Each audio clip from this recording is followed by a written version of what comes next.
The night was quieter than it should have been. The rain tapped gently on the old windows, the kind of soft rhythm that made you think too much, remember too much. And that's when she spoke, her voice trembling, half laughing, half breaking.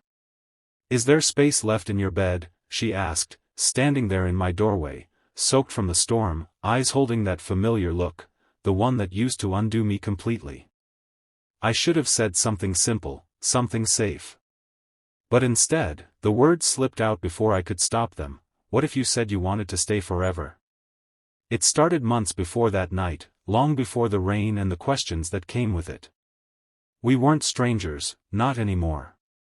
We had been two people trying to survive our own separate storms, she, running from a love that hurt more than it healed, me, trying to build something stable out of a life that always seemed to fall apart. Our paths crossed in the most ordinary place, a coffee shop that smelled like vanilla and old books. She sat 2 tables away, headphones in, eyes closed, mouthing the words of a song I recognized. Something in me wanted to hear her laugh before I even knew her name.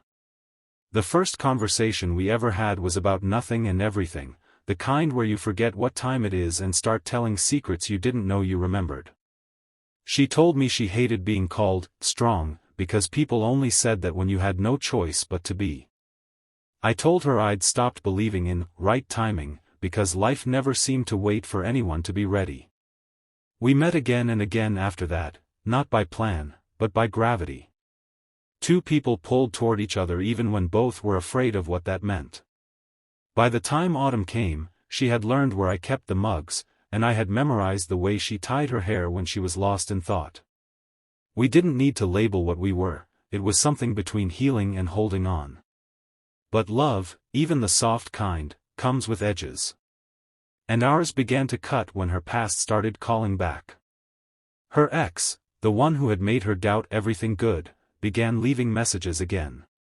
At first, she ignored them, but then she grew quiet, distant.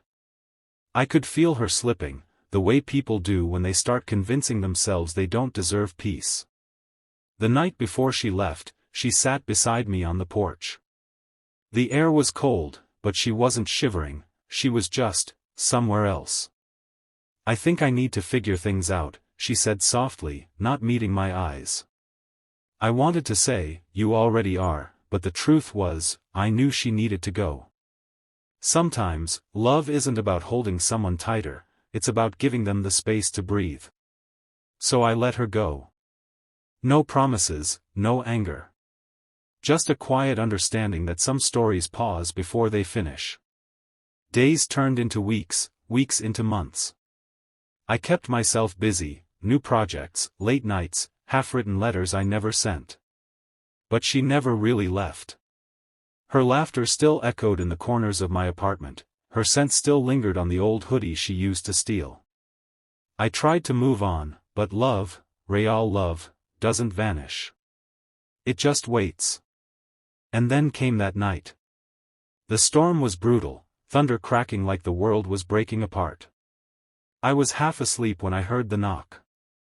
Not loud, just desperate. When I opened the door, she was there, drenched, shivering, eyes red from crying. For a moment, neither of us spoke. She just looked at me like she was afraid I'd shut the door. But I didn't.